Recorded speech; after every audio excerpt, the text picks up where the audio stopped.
जय हो जय प्रयागराज भगवान ए बाबू राजा तिमीले लाइभ गरे आएको भिडियो खिचेको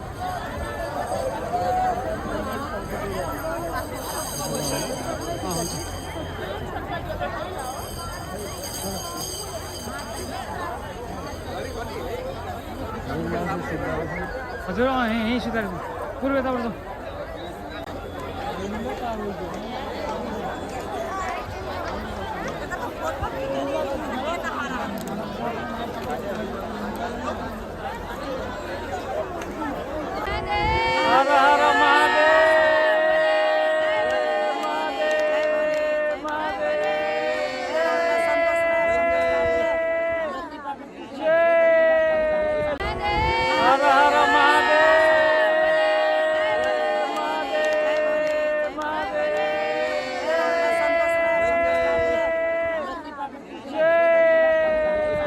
सहस्रमूर्तये सहस्रपादाक्षि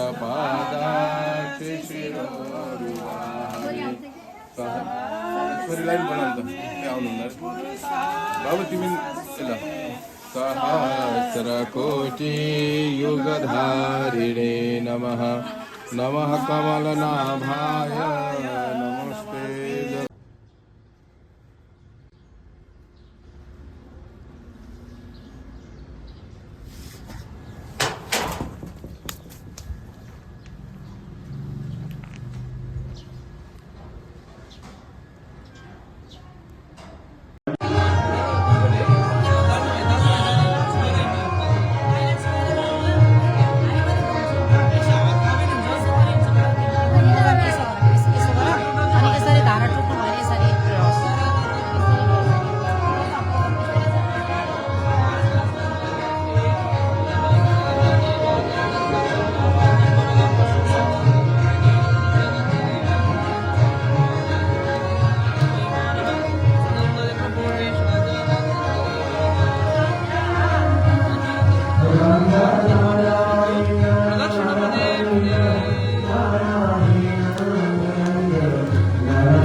बालेर राख्नुपर्छ त्यो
अमर ग्रंथि मुक्ति पन्थे पंचपदे वृंदावा नव ज्योति जगावे वाला हरि नाम यही हरि नाम यही जग मंगल की है आरती सभी को माफ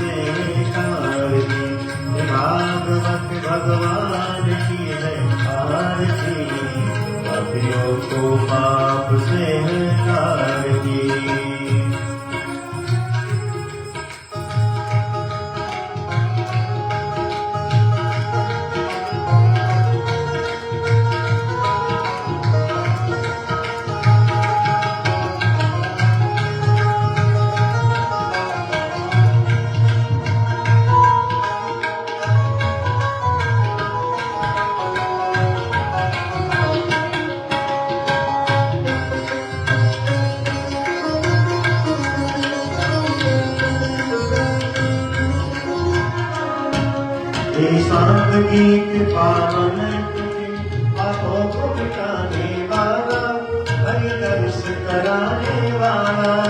ये शांत गीत पावन पुनित पापों को मिटाने वाला, हरि दर्श कराने वाला।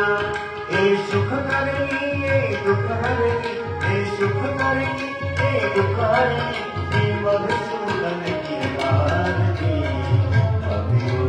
पाप से है आरती, भागवत भगवान की है आरती।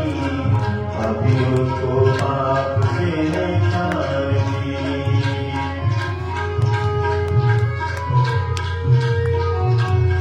आगे बढ़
के भन्छेको गोमती गंगाको श्रीमद् भागवत महापुराण समस्त भक्तजनहरू एकछिन यसो ओभर यतिले भोट गरिदिनु जय हो वैदिक सत्य सनातन धर्मको जय हो जय जय श्री राधे श्याम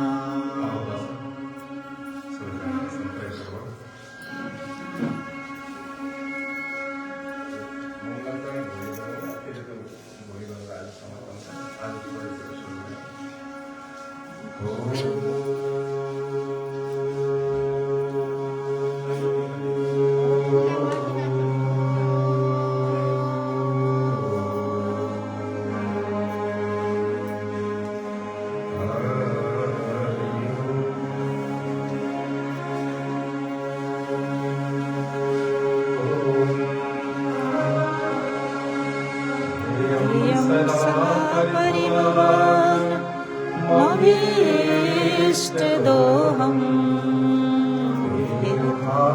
परम शिवलिंग लोकं शरण्यं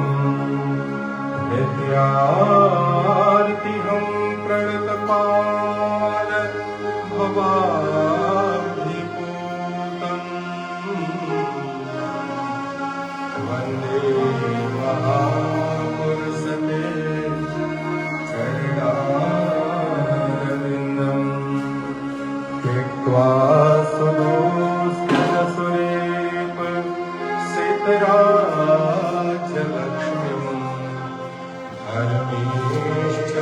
धर्मीश्चार्यवचसा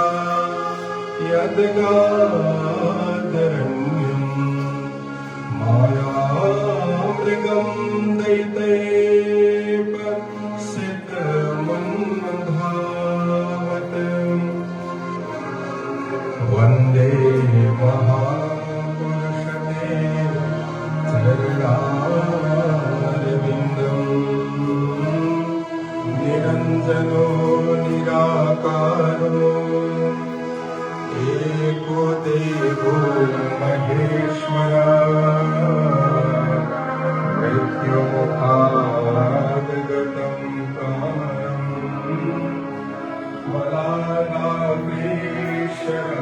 वलानाग्रेशरक्षतीम् उपरकदमच्छाया पासमाकामधेनु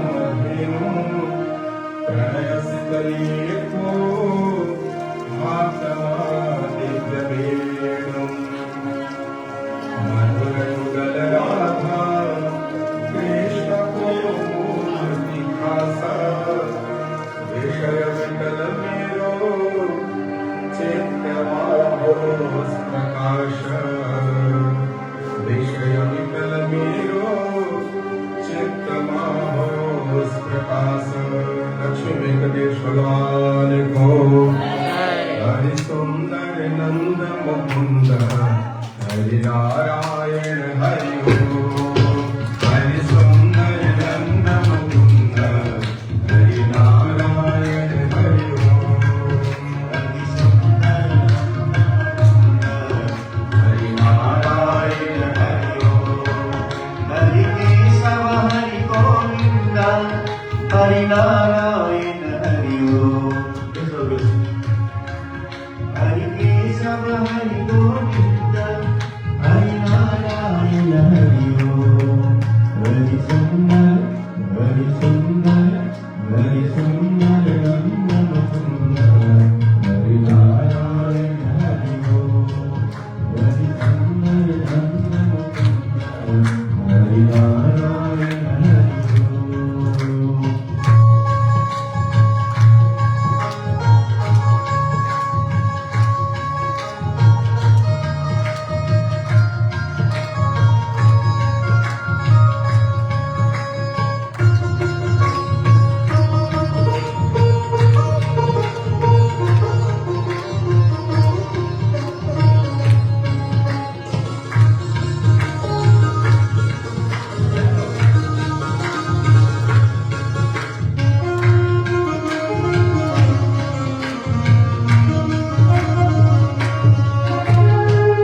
बनवारी मुनि भाई गोबर धन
गोविंद भगवान को, श्री वेंकटेश भगवान को, सतृतीर्थ भगवान को, कृष्ण कन्हैया को, कृष्णानंद भगवान को, भागवत भगवान को, श्री भागवत सप्ताह ज्ञान महायज्ञ को, सप्ताह राजक परिवार को, महाकोशंकुल कुलपितृ देव हनु को, उदार हो, आगवानंद को, व्यासदेव महाराज को, जय जय श्री राम, जय जय श्रीमन्नारायण।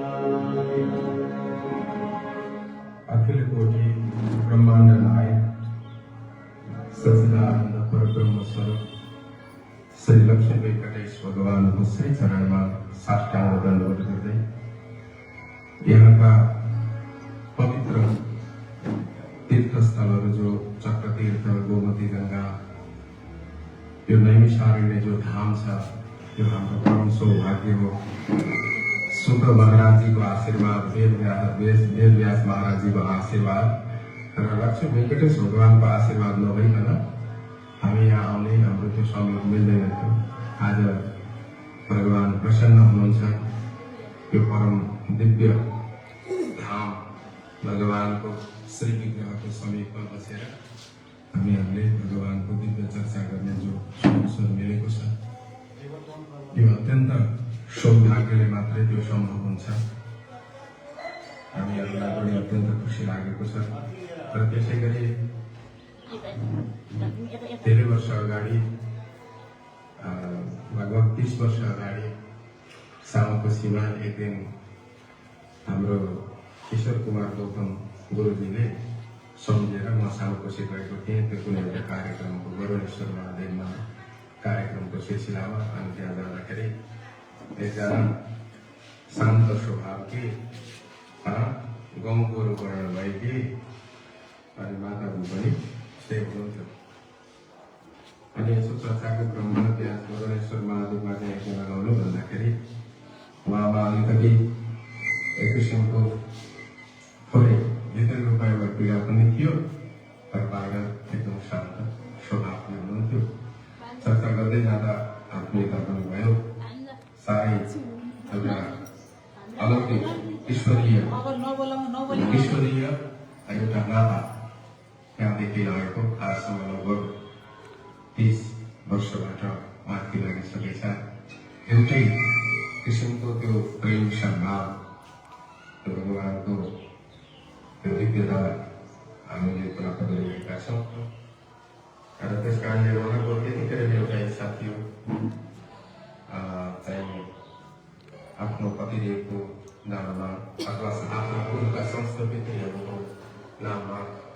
भागवत गर्ने इच्छा र भगवानको द्वारमा ढिलो हुन्छ तर अँध्यारो हुँदैन, धेरै पर अँधेरा नै भन्ने नियम साथ भएको छ। भला धेरै समय भए पनि आज हामी यहाँ आइपुगेका छौँ। हाम्रो भागवत कार्यक्रम सुरु भइसकेको छ। वास्तवमा देशको परिस्थिति गडबड हुँदाखेरि एउटा सच्चा राष्ट्र सेवकलाई, एउटा महत्त्वपूर्ण महानुभावलाई गुमाउनु परेको छ।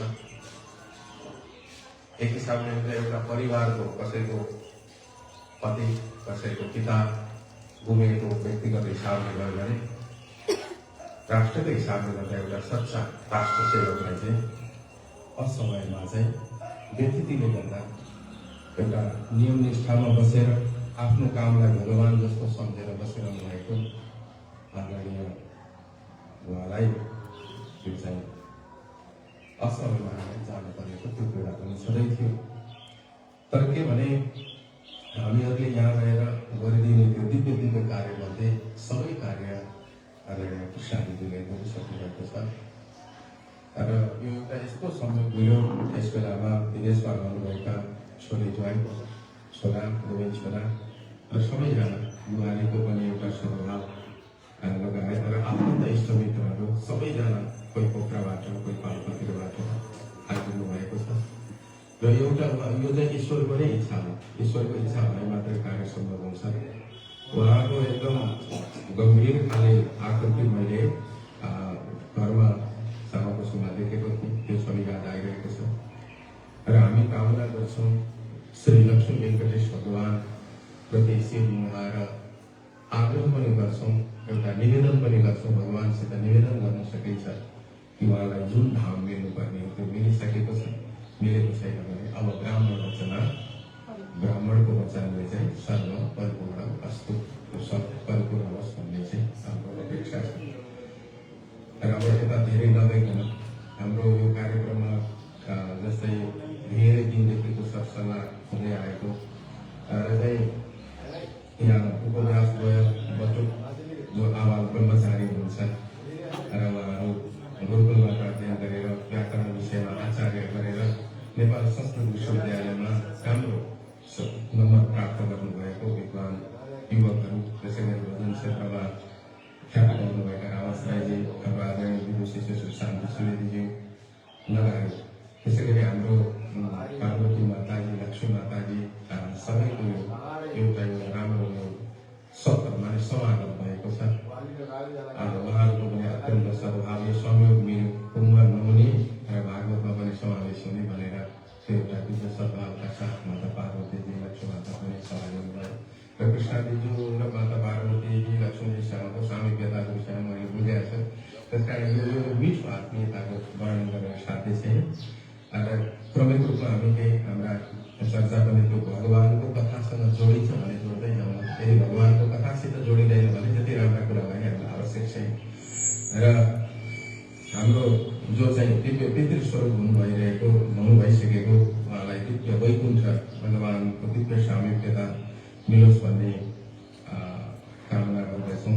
उहाँको बुद्धिसागर त्रिपाठी अत्यन्त शुभ नाम अनुसारकै काम र उहाँ लगायत समस्त यहाँ जति पनि उपस्थित महानुभावहरू हुनुहुन्छ सबैको पितृ को चाहिँ दिव्य देश अथवा दिव्य धाममा प्राप्तिको हामीलाई अपेक्षा छ। भगवान लक्ष्मी वेङ्कटेश भगवानले त्यो आशीर्वाद दिनुहुन्छ। र त्यसै गरी हामी अलि अगाडि रमणानन्द स्वामीजी पनि यहीँ आएर सत्सङ्ग गरेर जानुभएको, यहाँको दिव्यताको विषयमा सुनिरहेका थियौँ। साधु महात्माले जे गर्नुहुन्छ त्यो उपकारको लागि गर्नुहुन्छ, आफ्ना लागि केही पनि गर्नु। स्वामीजीहरूले, सन्त महात्माले आज स्वामीजीहरूले यो दिव्य धाम बनाइदिनु भएको थियो। त्यसकारण हामी यहाँ आएर भगवानको पावन चर्चा गर्न पायौँ। जसले त्यसका लागि यो चाहिँ आफ्नो अमूल्य समय प्रदान गर्नुभएका ती आदरणीय स्वामीजीहरू, महानुभावहरू पनि म नमन गर्न चाहन्छु। र अहिले जो स्वामीजी भइसकेछ विश्व प्रपन्नाचार्य स्वामीजी असाध्यै सरल हृदयको, हामीलाई लाग्यो एउटा अभिभावकको जस्तो भूमिका स्वामीजीमा हामीले पायौँ। र त्यसै गरी सद्गुरु जो हुनुहुन्छ र अरू व्यवस्थापक हुनुहुन्छ, उहाँहरूको एउटा सद्भावले हामी बाहिर आए जस्तो हामीलाई लागेको छैन। हामी आफ्नो घरबाट घरमा आए जस्तो यस्तो यो मिठासपूर्ण अनुभव भइरहेको छ।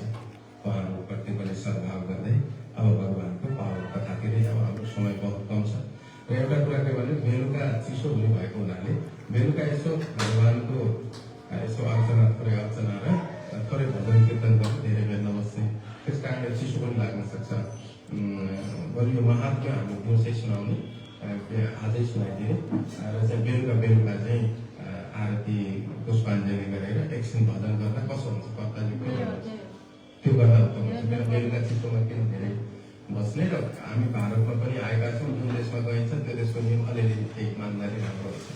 नेपालमा भए चाहिँ अब बेलुका भन्ने चलन छ। यहाँ भारतमा चाहिँ वक्ताले नै भन्नुहुन्छ, कोही अर्को विद्यार्थी अथवा बेलुका मान्छौँ भने राख्ने खाने चलन छैन। हामी यहाँ आएका छौँ, त्यसलाई पनि यसो सम्मान गर्दा राम्रै हुन्छ। र अर्को कुरा के भने यो कसरी सान्दर्भिक पनि छ भने यसको 6औं अध्यायमा चाहिँ नियम गरेर बताइएको छ।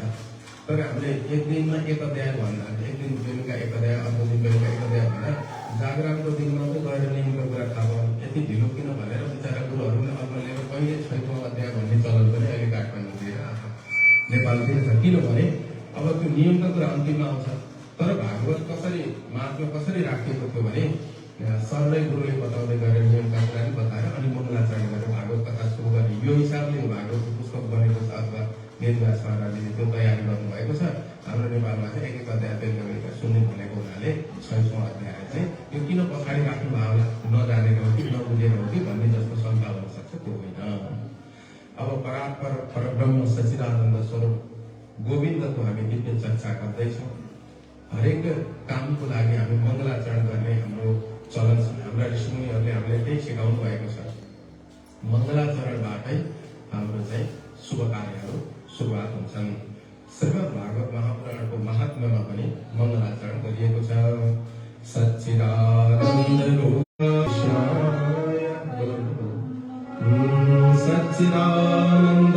रूपाय विश्वोत्पत्त्यादिहेतवे तापत्रय विनाशाय श्रीकृष्णाय वयं नमः। भगवान कस्तो हुनुहुन्छ? त्यो मङ्गलाचरण किन गरिन्छ भन्दा विघ्न नाश भएर निर्विघ्नतापूर्वक कार्य सिद्धि होस् भन्नका लागि मङ्गलाचरण गर्ने चलन छ। त्यस कारणले गर्दा यहाँ भगवान कस्तो हुनुहुन्छ त हाम्रो अखिलकोटि ब्रह्माण्ड नायक जगदीश्वर परमात्मा कस्तो हुनुहुन्छ त भन्दा सत चित आनन्द स्वरूपवाला हुनुहुन्छ। सत भनेको त्यो सत भनेको सधैँ रहिरहनेलाई सत भनेको छ। जस्तै हाम्रो यो मानव शरीर छ नि, यो सधैँ रहिरहँदैन।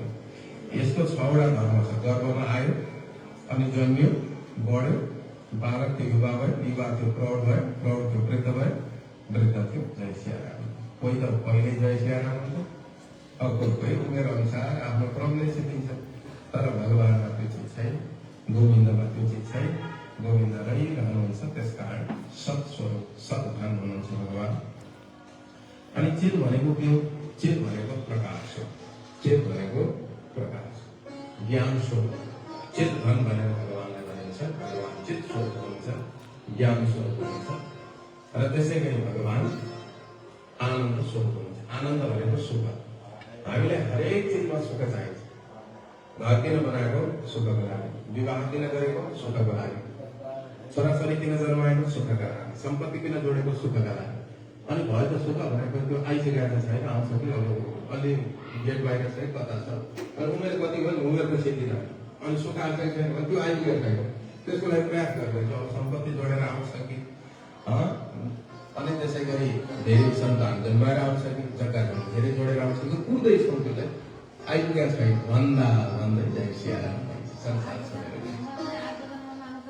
अब छ कि भन्दा भन्दै जान्छ। तर सुख वास्तवमा बाहिरतिर छैन, सुख आफूभित्रै छ।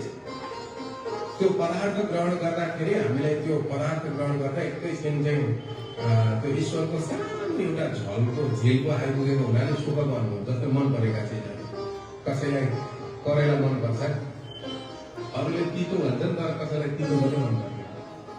त्यो वस्तु मिठो नमिठो होइन, आफ्नो भावना स्वभाव चाहिँ मिठो नमिठो। कसैलाई रसभरी मनपर्छ, कसैलाई करेला मनपर्छ, कसैलाई के मनपर्छ। त्यस कारणले गर्दा वास्तवमा आनन्द बाहिर छैन, आनन्द आफूमै छ। त्यो आनन्द को त मेरो प्रभु गोविन्द हुनुहुन्छ। गोविन्दको जसले चिन्तन गर्छ, सेवा गर्छ। प्रभु पदमा मन कान काखमा आँखा दर्शन बीच भुलो। वाणी प्रभुको गुण कीर्तनमा हाम्रो जीवन यसो गर्यो भने सार्थक हुन्छ। यसो गर्दाखेरि हामीलाई सुख मिल्दछ। र भगवान त सत्स्वरूप चित स्वरूप आनन्द स्वरूप हुनुहुन्छ।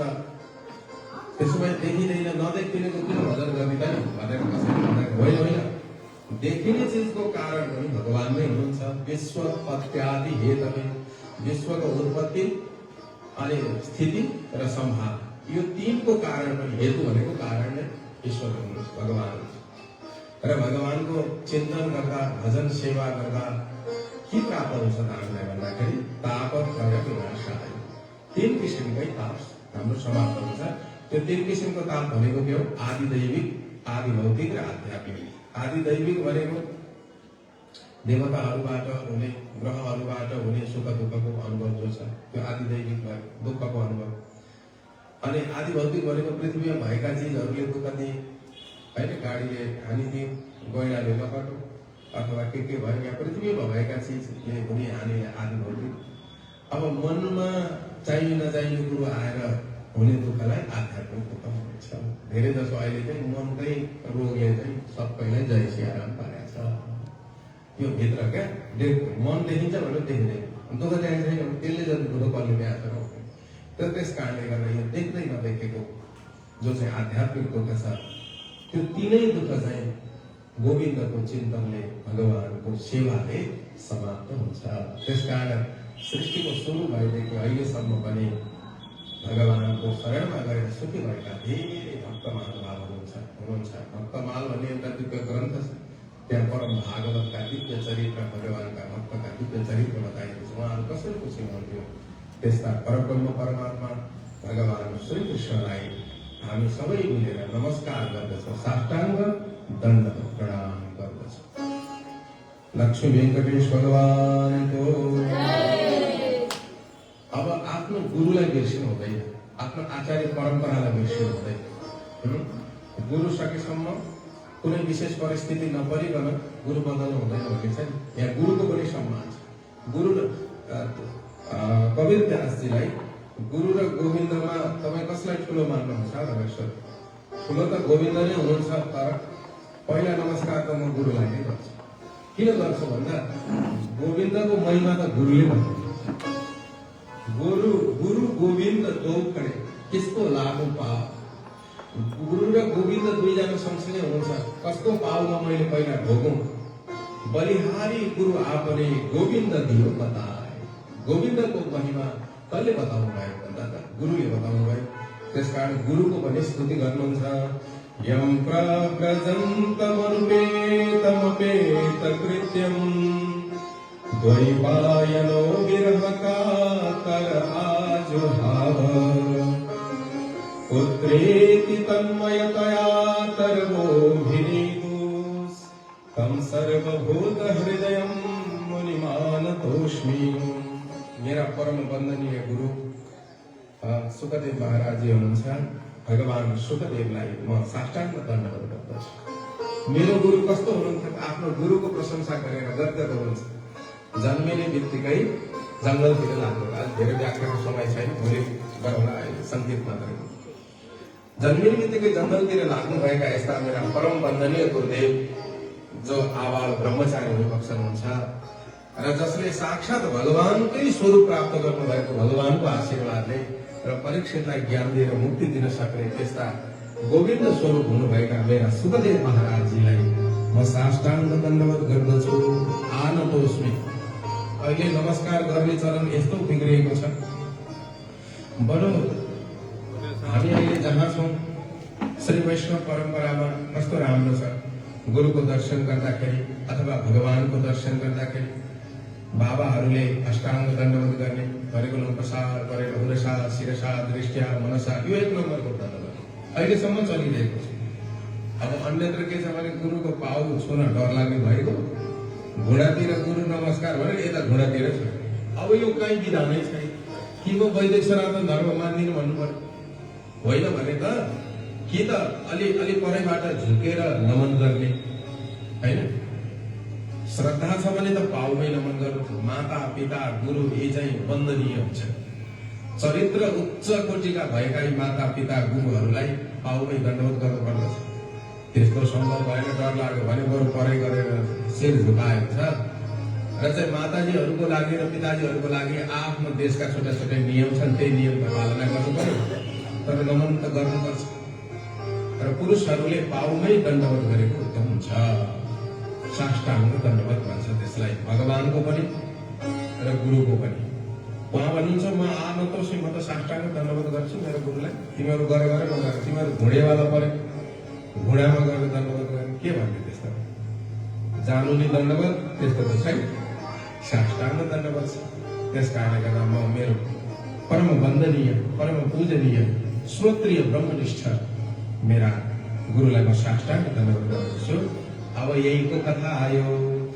नैमिषे सुतमासेन मभिवाद्य महामतिं कथामृतरसास्वाद कुशलः सौनको ब्रवीत्। नैमिषारण्य क्षेत्रमा, आहा त्यो परम पावन दिव्य क्षेत्रमा हिजो हामीले सुतपीठको पनि दर्शन गर्यौं, व्यासपीठको पनि दर्शन गर्यौं। आहा हाम्रो सौभाग्य यो वर्णन गरेर साधे स्वर्गका देवताहरू टाउकोमा हात राखेर बसिरहेको। लौ न प्रभु, हाम्रो पनि केही पुण्य बाँकी छ भने हामीलाई पनि यसो भारतवर्षमा जन्म दिइबक्स्योस्। भारतवर्ष भनेको फेरि यही भारतभरि मात्र होइन, मानव सरोवरदेखि हिन्दू सरोवरसम्मको त्यो सबै क्षेत्र भारतवर्ष हो। त्यो भारतवर्षमा जन्म होस्। हे भगवान, हामी कति सौभाग्यशाली, गर्व गरौँ जन्मन पाइएको छ। जन्मेर मात्रै त हुन्छ त पशु जस्तो खानी लाउने र देखाउने मात्रै को जीवनलाई त उच्च जीवन मानिदिए, त्यो उत्कृष्ट जीवन होइन।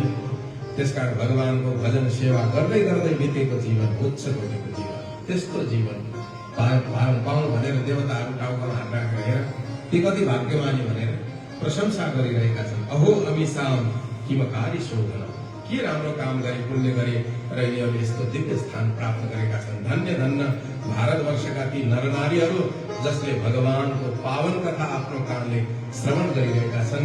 हामी त यो अमृत खाएर वाक्क दिक्क भएर यो भोग पनि कहिलेकाहीँ तितो हुन जान्छ। ज्यादा भयो भने भगवानको भजन गर्नै सकिँदैन। त्यो ज्यादा भोगले आफ्नो हृदयको कथा व्यथा सुन्नै पाइँदैन। त्यसकारण जति पनि हाम्रा महर्षिहरू भए भोगदेखि विलासितादेखि अलग बसेर साधना गरेर त्यो दिव्यता प्राप्त गर्नुभएको, यस्तो जङ्गलमा कथा भएको रहेछ। त्यस कारणले गर्दा कथा रसलाई पान गर्न कुशल भएका सौनकजीले सोध्नुहुन्छ, सुतजीलाई गुरुलाई उच्च आसनमा राखेर सम्मान गरिसकेपछि अज्ञान ध्वान्त विध्वंस कोटि सूर्य समप्रभ शोकाख्याय कथा सारम मम कर्ण रसायनम। हे गुरुदेव, हजुरले हामीलाई धेरै आख्यानहरू बताइबक्सेको छ। अब एउटा यस्तो महत्त्वपूर्ण आख्यान बताइबक्स्योस् जसले गर्दा भक्ति ज्ञान वैराग्य प्राप्त होस्, बढोस्। अनि भगवानको एउटी मायासित जसले सारालाई मोहमा पारिरहेकी छिन्, त्यो वैष्णवी मायालाई निरसन कसरी गर्न सकिन्छ र भगवानका प्यारा प्यारा भक्तहरूले के गर्नुहुन्छ। यो कलियुग आयो, मानिस यति अघासुर भएका छन्, जति सम्पत्ति कमाउँछन् पुग्दैन। माने भौतिक सम्पत्ति अरब कमाऊ, जलथल नभसव टम्म जमाऊ, त्यसमा तिम्रो उन्नति छैन भन्नुहुन्छ लेखनाथजी। तर हामीले त्यसैमा ठुलो उन्नति देखिरहेका छौँ। उहाँ भन्नुहुन्छ यो घोर कलियुग आउनेछ, मानिसहरू अत्यन्त चिन्तामा हुनेछन्, तिनीहरूलाई कसरी दिव्यता प्राप्त हुन्छ अथवा भगवानको दिव्य धाम कसरी प्राप्त हुन्छ। कल्याण भन्दा कल्याण हुने र पवित्र भन्दा पवित्र जसको कथा सुनेर भगवानको दिव्यता प्राप्त होस् अथवा भगवानको दर्शन प्राप्त होस्, भगवानको धाम प्राप्त होस्, गोविन्दको त्यो दिव्य धाम कसरी प्राप्त हुन्छ कृपया बताइबक्स्यो भनेपछि सुतजी गदगद हुनुहुन्छ। यो काल रूपी सर्पको मुखमा परेका जीवहरूका लागि उद्धार गर्ने भनेको एउटै चीज हो कलियुगमा, श्रीमद् भागवतम शास्त्रम कलौ किरेण भाषितम। किरेण भनेको सुखदेव महाराजले गाउनु भएको यो अत्यन्त सुन्दर श्रीमद् भागवत महापुराणले नै उनीहरूलाई त्यो आनन्द र सुख प्रदान गर्दछ। परीक्षित महाराजजीले कथा सुन्न बस्नु भएको थियो श्राप परेर। सुखदेव महाराजजीले सुनाउन तयार गर्दै हुनुहुन्थ्यो, तयारी गर्दै हुनुहुन्थ्यो। देवताहरू आएर विनिमय गरौँ, व्यापार गरौँ। उनीहरू व्यापारी रहेछन् देवताहरू। हामी उनलाई अमृत दिन्छौँ, हामीलाई कथा अमृत दिइबक्सेछ भन्दाखेरि सुखदेव महाराजले मसक्क हाँसेर यिनी योग्य छैन, यिनीहरूमा पात्रता छैन, कथा सुन्न पात्रता चाहिन्छ। यो कथा, यो ज्ञानामृत कस्तो रहेछ भने देवताले पनि नपाउने ज्ञान। हेर्नुहोस् त, हाम्रो लागि यसरी प्राप्त भइरहेको छ। कति ठुलो सौभाग्य। उहाँले हाँसेर उडाइदिनु। कहाँको कथामृत, कहाँको यो अमृत। अमृत खाएर पनि निश्चित समय भइसकेपछि त फेरि जन्मनुपर्छ।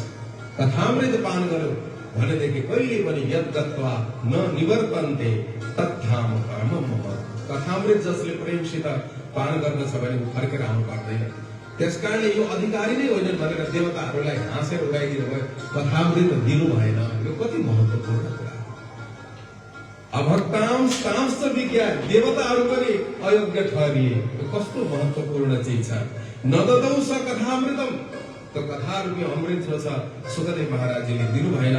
त्यसकारण श्रीमद् भागवती वार्ता, भगवानको महिमाले युक्त भएको श्रीमद् भागवती जो वार्ता छ, सुराणामपि दुर्लभा, देवताहरूले पनि नपाइने यस्तो। राजालाई मोक्ष मिलेको सुनेर ब्रह्माजीले त्यो भागवती ज्ञानलाई, माने भागवतको जो महिमा छ त्यो ज्ञानलाई एकातिर राखेर अन्य पुराणको ज्ञान एकातिर राख्दा गौरवेण इदं महत, अरू त सबै हल्का हल्का भएछन्।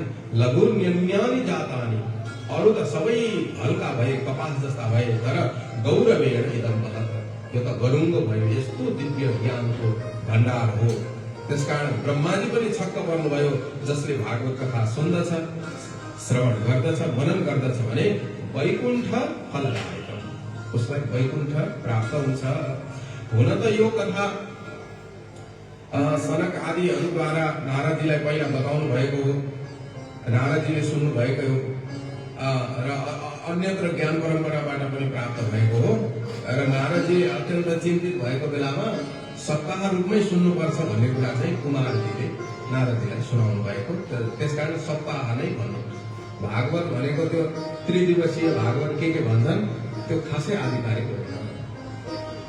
एकाहा पनि जसो कसो नौनु मामा भन्दा चाहिँ के मामा भने त्यसो अलिकति मामा भने हामीलाई थाहा छ कि त्यो नौनु मामा भन्दा कहनु मामा हो के मामा भने जस्तो। अब मामै छैन, यसो एउटालाई मामा भन्नु पाएको हुन्थ्यो भन्ने जस्तो लाग्यो क्या। नहुनु भन्दा चाहिँ यसो मामा भन्नु पाएको हुन्थ्यो भने जस्तो त्यो एकाहा पनि सप्ताहको महिमा नै उच्च कोटिको छ।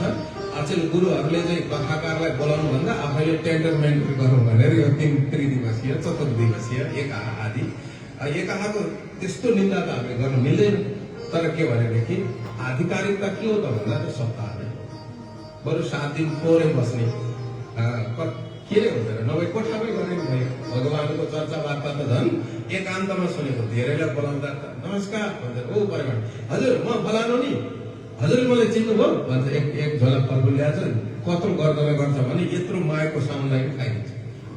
अनि हजुर ल नमस्कार म निस्किन आँटेँ है भनेर कथामा बिग्र पारेर त्यता मान्छेहरू आउँछन्, नबुझेका नेता पाराका मान्छे आउँछन्। अनि भगवानको कथामा रति नभएका महानुभावहरू नि आउँछन्। अब आफ्नो त भइसक्नु पर्दैन, बरु कोठामा गर्ने यसो दुईजना गुरु, एकजना गुरु जे भयो प्रेमसित सुनेको छ। तर सप्ताह विधिद्वारा सुनेको चाहिँ उत्तम हुन्छ। हामीले नियम बताइदियो। त्यसकारणले सौनकजीले सोध्नुभयो, उहाँ त अत्यन्त परम वैराग्ययुक्त हुनुहुन्थ्यो, समय भइसकेछ। नारदजीले यो कथा कसरी सुन्नुभयो भने नारदजी यसो घुम्दै घुम्दै जानुभएको। यो पृथ्वीमा बडा विचित्र देख्नुभयो, कहीँ राम्रो छैन। सबै मान्छेमा व्यथिति आएको छ, मन्द छन्, सुमन्द छन्, भाग्यले रहित भएका, अनि पाखण्ड धर्ममा लागेका। अहिले यस्ता यस्ता चाहिँ वेद बाह्य धर्महरू आएका छन्। धर्म भन्छ त्यो धर्म होइन, अधर्म हो, त्यो नास्तिक हो, नास्तिक धर्म। तैपनि हामी वैदिक हौँ भन्छन्। हाम्रा आचार्यहरूले हामीलाई निर्देशन गरेर वेद सम्बद्ध धर्म नै वैदिक धर्म हो। आचार्यहरू भन्दा बाहेक आएका जो छन् ती चाहिँ वैदिक सनातन धर्मभित्र पर्दैनन्। मानिसहरू अन्न बेच्ने अनि नारी शक्तिहरू चाहिँ आफ्नो सुन्दरता बेच्ने आदि आदि यस्तो यस्तो कलियुगमा हुनेछ। यसो घुम्दै फिर्दै म यमुनाको किनारमा आइपुगेको अचम्म देखेँ। एउटी युवती रोइरहेकी छिन्, दुईटा बुढा लडिरहेका छन्। यो अचम्म देखेर म त नजानी गएको बाटै नसोधा भने जस्तो यसो जान लागेको त भो भो साधो क्षणं तिष्ठ मच्चिन्तामपि नाशय दर्शनं तव लोकस्य सर्वथा हरं परम। हे स्वामीजी पर्खिबक्सोस् न, पर्खिबक्सोस्, मेरो एउटा कुरा सुनिबक्सोस्। किनभने साधु सन्तको दर्शन भनेको पाप समाप्त हुनु हो, पुण्यको उदय हो। मैले त्यसको बुझेको छु। हजुरले के जे भन्नुहुन्छ मलाई मनमा सन्तोष हुन्छ। कृपया एकैछिन नारदजीले सोध्नुभयो तिमी को हो? यी को हुन्? र यी लडिरहेका को हुन् भन्दा मेरो नाम भक्ति हो। यी मेरा ज्ञान वैराग्य नाम गरेका दुईटा छोरा हुन्। यो कालको कारणले गर्दा, कलिको कारणले गर्दा यिनीहरू बुढा भए। मसँग रहेका यी गंगा आदि गरेका नदीहरू हुन्, मेरो सेवाका लागि आएका हुन्। तैपनि मलाई सन्तोष छैन, किनभने म द्रविड देशमा उत्पन्न भए। दक्षिण भारतमा ठुला ठुला भक्ति मार्गका आचार्यहरू द्रविड देशमा। अनि कर्नाटकमा पनि अहिले कर्नाटकमा कति मन्दिर छ, वहाँ द्रविड देशमा उहाँको जन्म भयो। कर्नाटकमा ठुला ठुला आचार्य विद्वान भक्ति मार्गका आचार्यहरू भएको कारणले उहाँको वृद्धि भयो। अब गुजरातमा व्यापारी बस्दा रहेछन्। व्यापारीले के गर्ने भन्दा यसो त्यहाँ एउटा देव लक्ष्मी माताको बिहान खानु हुन्छ, बिहान आएर यसो धुप बाल्छन्, आज आउँछ कि आउँदैन भन्छन्। नमो नमः कृष्ण चंद्र भगवान को, भागवत ज्ञान महायज्ञ को, लगाउने कर्ता को,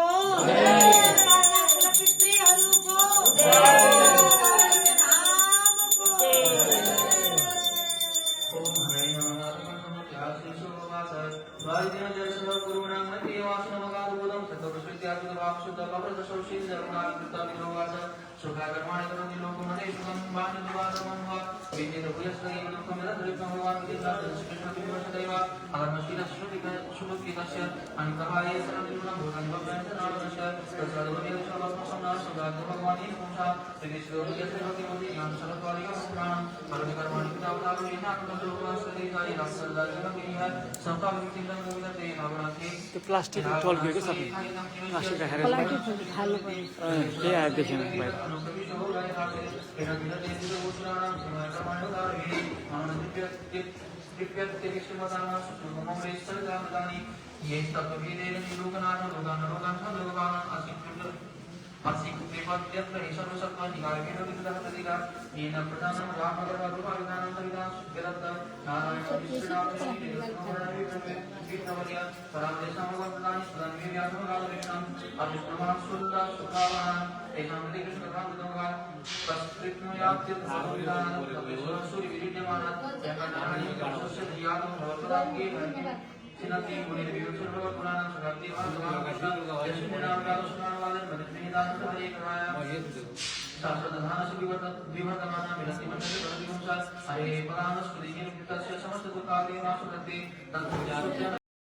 के दीवानी मैं मनाऊंगी,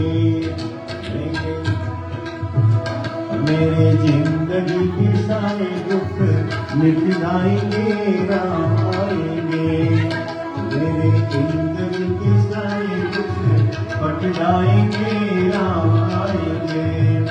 मेरी झोपड़ी के बाहर खुल जाएंगे, राम आएंगे।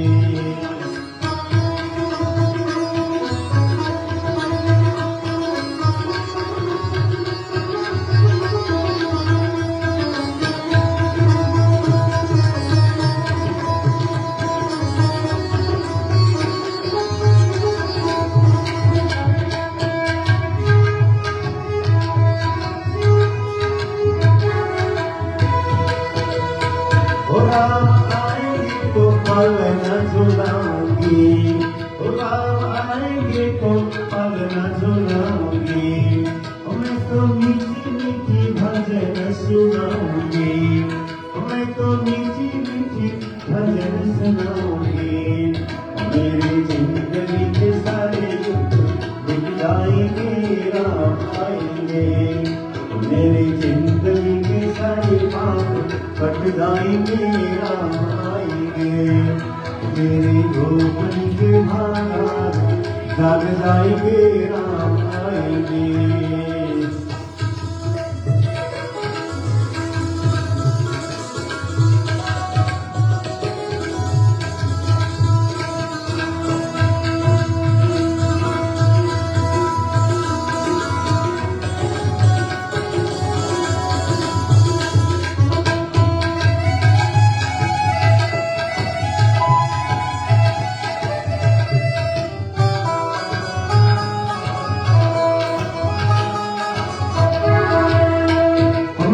रुचि रुचि भोग लगाऊंगी, मैं तो रुचि रुचि भोग लगाऊंगी। माखन मिश्री में तो राम को खिलाऊंगी, माखन मिश्री में तो राम को खिलाऊंगी। प्यारी प्यारी राधे प्यारी श्याम संग आएंगे राम आएंगे। प्यारी प्यारी राधे प्यारी श्याम संग आएंगे राम आएंगे। मेरी झोपड़ी के बागान फूल आएंगे राम आएंगे। ओ राम आएंगे आएंगे राम आएंगे। ओ राम आएंगे आएंगे राम आएंगे। मेरी झोपड़ी के बागान फूल आएंगे राम आएंगे। मेरी झोपड़ी के बागान फूल आएंगे राम आएंगे।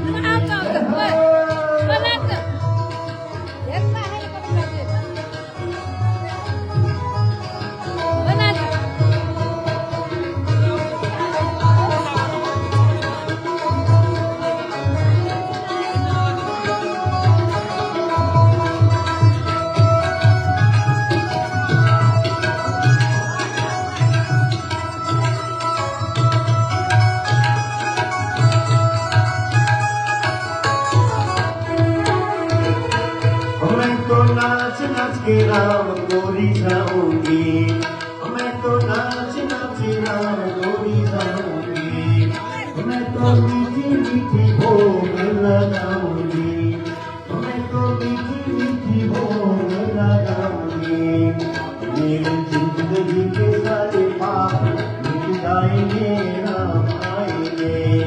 मेरी जिंदगी के सारे पाप मिट जाएंगे राम आएंगे। मेरी झोपड़ी के बागान फूल आएंगे राम आएंगे। मेरी झोपड़ी के बागान फूल आएंगे राम आएंगे। ओ राम आएंगे आएंगे राम आएंगे। राम आएंगे आएंगे राम आएंगे। मेरी झोपड़ी के बागान फूल आएंगे राम आएंगे। मेरी झोपड़ी के बागान फूल आएंगे राम आएंगे। मेरी झोपड़ी के बागान फूल आएंगे राम आएंगे। भगवान को जय। फकीर रमाइलो भगवान को कृपा हुँदो रहेछ। अहिले ननाच्ने आउने आपका नाच्न आउँदो रहेछ यहाँ आएर। यो भगवान को परम कृपा से भाग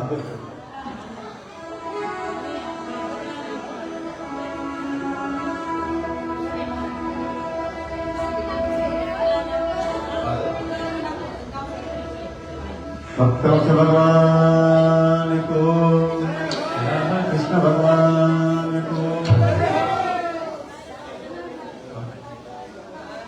उमा विष्णु भगवान को।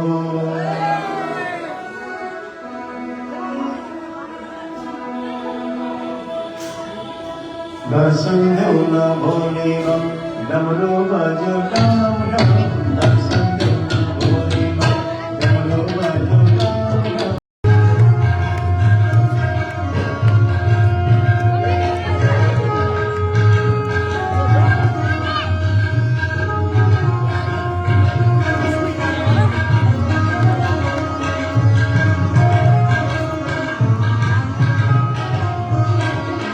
सुंदर मधुर कविता को हरि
ओम यानि कानि च पापानि कर्माणि कर्तृकानि च तानि सर्वाणि नश्यन्तु प्रदक्षिणा पदे पदे ओम नीलाचल निवासाय नित्याय परमात्मने श्री भूनीलानाथाय श्री जगन्नाथाय मंगलम् ओम विना वेंकटेशं गणाधो गणाथ स्वामी वेंकटेशं स्मरामि स्मरामि हरे वेंकटेश प्रसीद प्रसिद्ध प्रियं वेंकटेश प्रयच्छ प्रयच्छ मंत्र पुष्पांजलि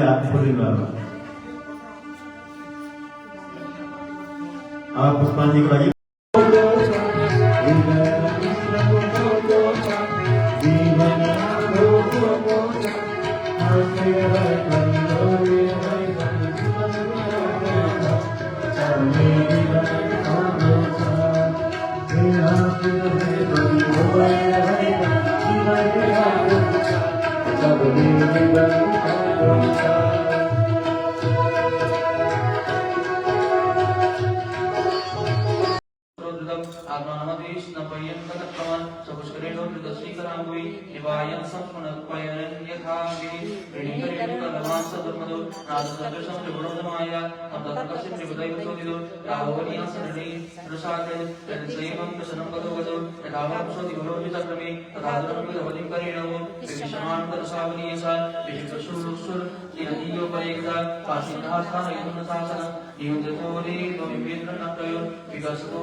हरे मुरारे वेदांत नारायण वासुदेव भगवान को जय।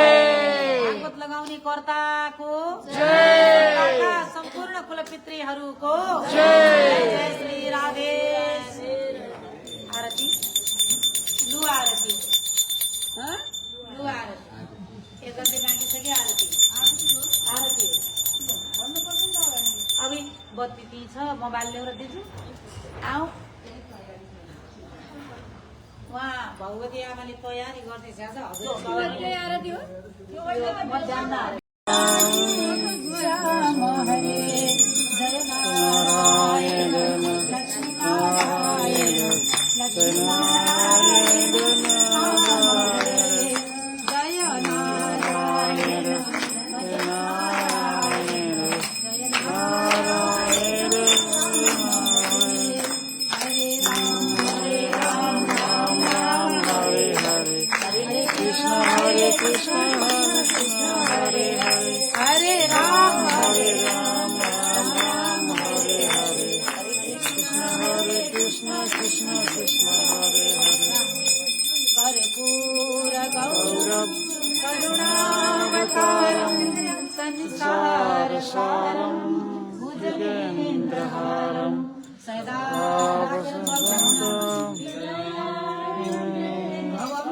भवानी नमामि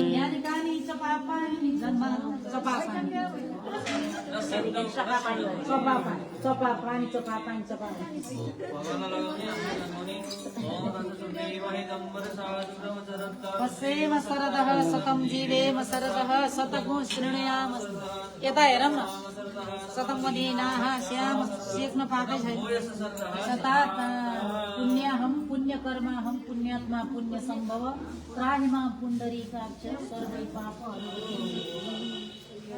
यसो हातको खाएर पुष्पाञ्जली ल पुष्पाञ्जली के गर्ने होला पुष्पाञ्जली पाँच मन्त्र गर्नु गजाननं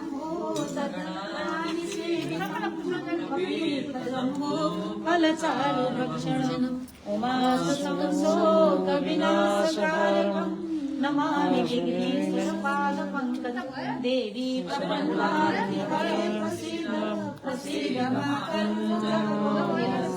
प्रसीद विश्वेश्वरी शान्ताकारं भुजगशयनं पद्मनाभं सुरेशं विश्वाधारं गगनसदृशं मेघवर्णं शुभांगं लक्ष्मीकान्तं कमलनयनं योगिगिरिध्यानगम्यं वन्दे विष्णुं भवभयहरं सर्वलोकैकनाथम् आदिदेव नमस्तुभ्यं प्रसीद मम भास्कर दिवाकरं नमस्तुभ्यं प्रभाकरं नमस्ते मन्दारमाला कुलितालकायै कपालमाला कितशेखरायै दिव्यां नमः शिवाय च नमः शिवाय करारविन्देन पदारविन्दं मुखारविन्दे विनिवेशयन्तं वटस्य पत्रस्य पुटे शयानं बालं मुकुन्दं मनसा स्मरं सुगन्धवल्ली शतपत्रजाति सुवर्णचम्पा वकुलो भवानी गृहाण देवी समयार्पितानि प्रभो हरे श्री तुलसी दलानि कायेन वाचा मनसेन्द्रियर्वा बुद्ध्यात्मना वा प्रकृति स्वभावात् करोमि यद्यत् सकलं परस्मै नारायणादीति समर्पयामि नाना सुगन्ध पुष्पाणि यथा कालभवानि च पुष्पाञ्जलिर्मया गृहाणां परमेश्वर श्रीमन्त्र पुष्पाञ्जलिं समर्पयामहे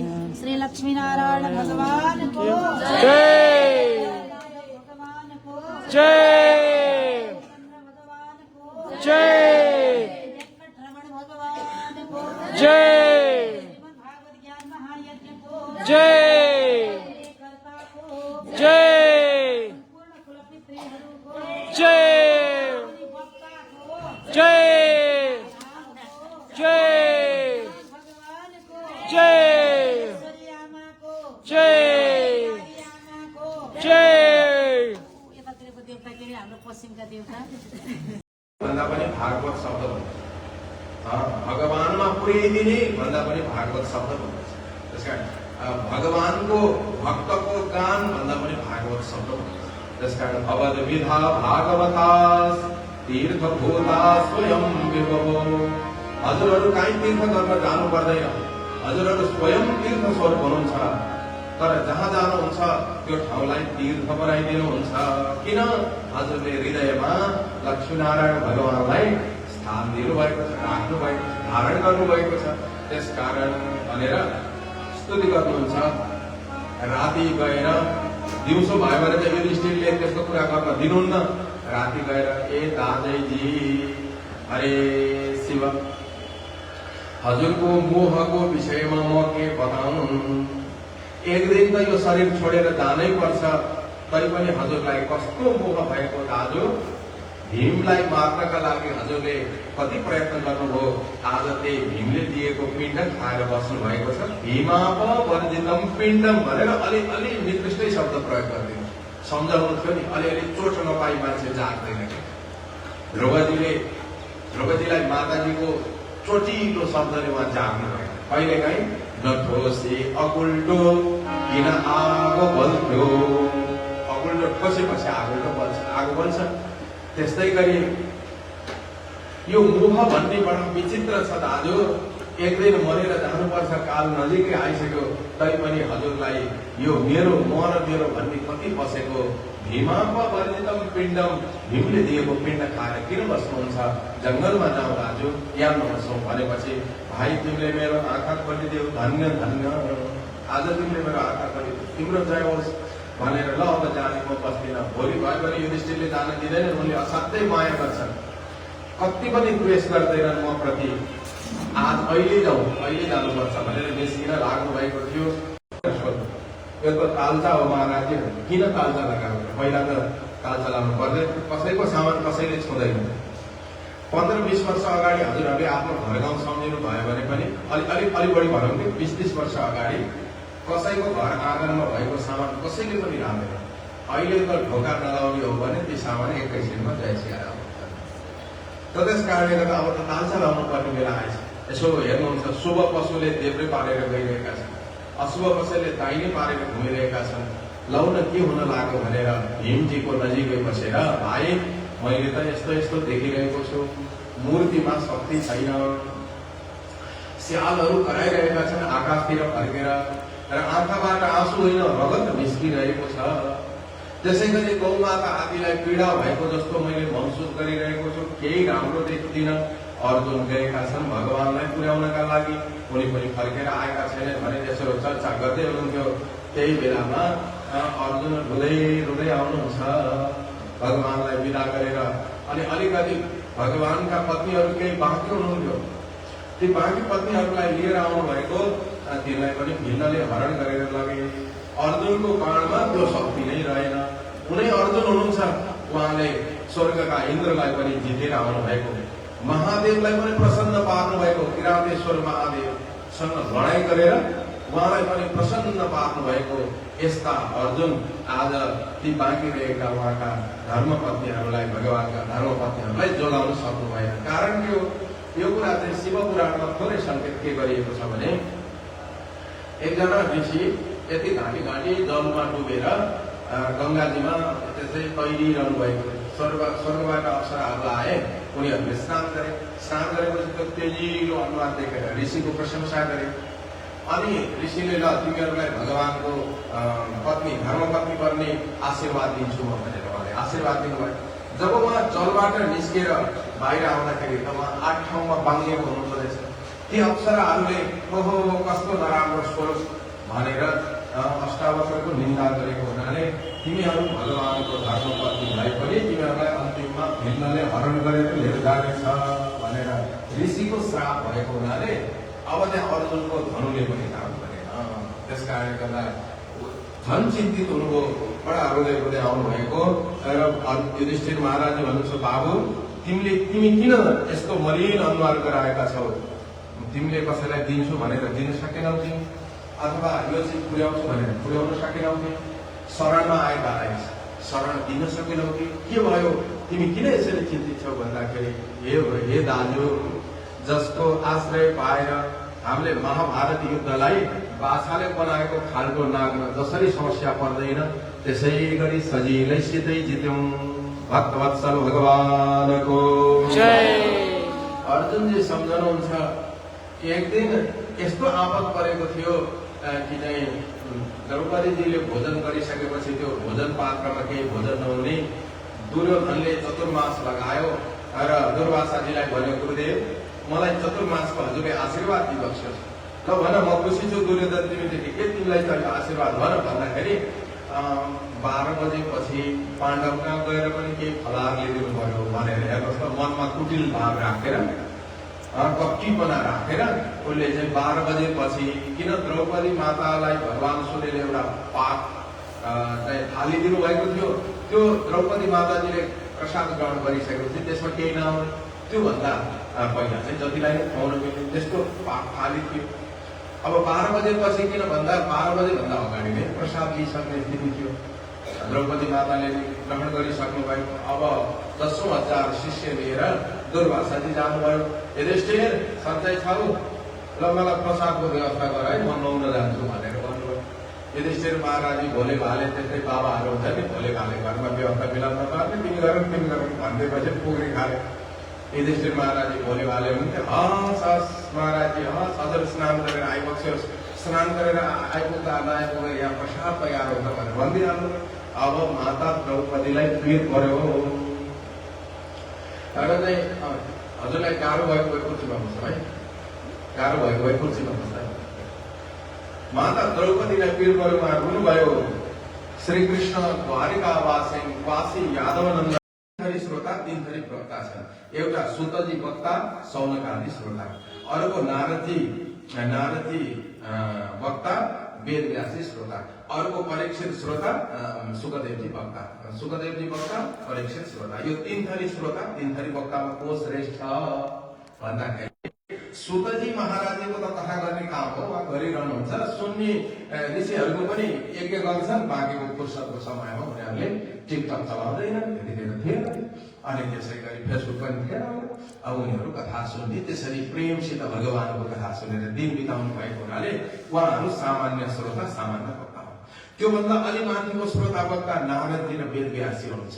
किनभने नारदजी पनि लोक कल्याणकारी ऋषि हुनुहुन्छ र वेदव्यासी पनि ओहो यो कलियुगमा के गर्ला यिनीहरूले भनेर प्राणीहरूको दुःख देखेर उहाँले करुणाले अभिभूत भएर भागवत आदि ग्रन्थहरू रचना गर्नुभएको हुनाले लोक कल्याणकारी ऋषि हुनुभएको हुनाले उहाँहरू मध्यम खाले श्रोता वक्ता हुनुहुन्छ। र उच्च कोटिको श्रोता र उच्च कोटिको वक्ता को त भन्दा सुखदेव महाराजी जो जन्मिने बित्तिकै घर छोडेर हिँड्नु भएको, परीक्षित महाराजी पनि घर छोडेर आउनु भएको, सारा छोडेर त्याग गर्न कम गाह्रो हुन्छ। त्यागको कुरा गरेर के गर्ने एकैछिनमा फेरि सङ्ग्रह गर्न परिहाल्छ। त्यसकारण उहाँले त बोले अनुसार अथवा आफ्नो व्यवहारले नै गरेर देखाउनु भएको यस्तो महात्मा हुनुहुन्छ। त्यसकारणले गर्दा उच्च कोटिको श्रोता र उच्च कोटिको वक्ता सुखदेव महाराजी र परीक्षितजी हुनुहुन्छ। अब यो त भयो प्रथम स्कन्धमा किन आयो के का लागि आयो भन्ने निर्णयको लागि। अर्को कुरा अब यो श्राप पर्नु 7 दिनभित्र मर्नु भन्ने तात्पर्य पनि थोरै बुझौँ। जब जो यो जीवलाई परीक्षित भनिएको छ यो जीवलाई परीक्षाको लागि यो संसारमा आएको हो। उसले के राम्रो के नराम्रो भनेर परीक्षण गर्नुपर्छ, छुट्याउनु पर्छ। भगवानको भजन सत्सङ्ग यो संसारका सुख दुःख त पशु योनिमा पनि प्राप्त हुन्छ। त्यसकारण परीक्षण गर्नका लागि आएको हुनाले त्यो परीक्षित भयो। परीक्षा परीक्षित परीक्षण एउटै धातुबाट बनेको। परीक्षा परीक्षित परीक्षण यो एउटै धातुबाट बनेको हो। त्यसकारण परितः इक्षति जो चारैतिर हेर्छ मलाई गर्भमा जोगाउने ईश्वर कहाँ हुनुहुन्छ होला त भनेर चारैतिर हेर्नेलाई परीक्षित भनिएको हो। अब तक्षक भनेको के हो? तक्षक भनेको हो काल हो भाका भोल दया क्षमा र ममता सन्तोष जान्दैन त्यो इन्द्रै बिन्ती गरून् झुकेर पदमा त्यो बिन्ती मान्दैन त्यो राजा रङ्क सबै समान उसका वैषम्य गर्दैन त्यो आयो टप्प टिप्यो लाग्यो मिति पुग्यो टारेर गर्दैन त्यो। त्यसलाई रक्षक भनेको काल हो। 7 दिनभित्र मर्ने भनेको के? हाम्रो पनि गति त्यस्तै छ है। आइतबार, सोमबार, मङ्गलबार, बुधबार, बिहिबार, शुक्रबार, शनिबार, आइतबार, सोमबार, मङ्गलबार। कोही आइतबार बिदा हुन्छन्, कोही सोमबार बिदा हुन्छन्, कोही मङ्गलबार बिदा हुन्छन्, फेरि घुम्दै आइतबार। 7 दिनभित्र नै हामी यो संसारबाट बिदा हुने हो भनेर मानव हामीलाई संकेत गरिरहनु भएको छ। यो परीक्षित भनेको अरू कोही होइन, हामी नै हौं।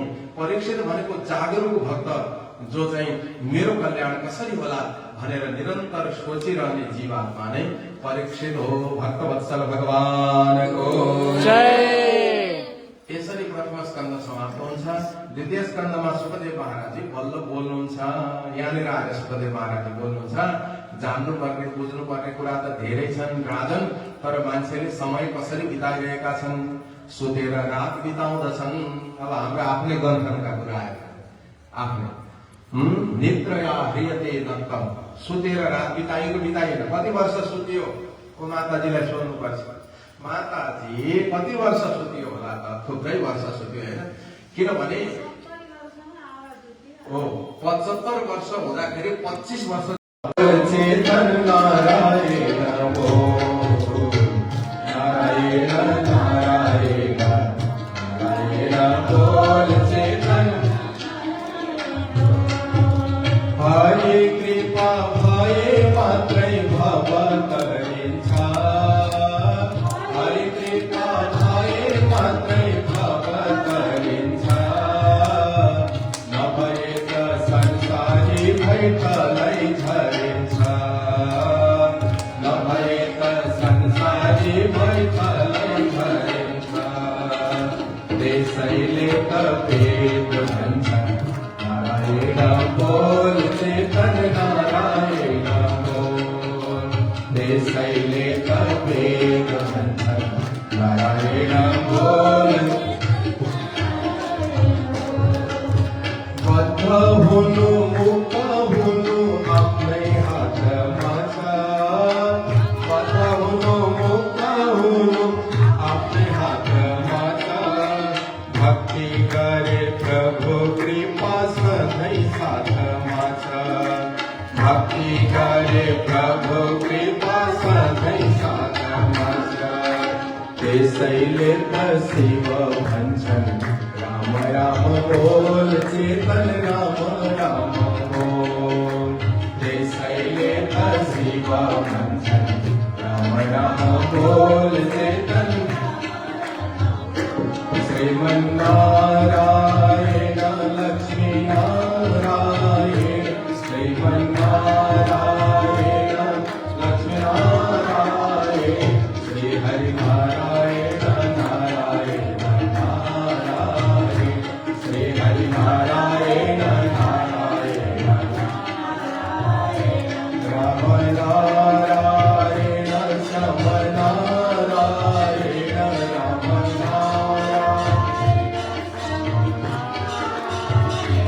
मुक्ति नारायण नारायण नारायण, मुक्ति नारायण नारायण नारायण, श्री हरि नारायण नारायण नारायण।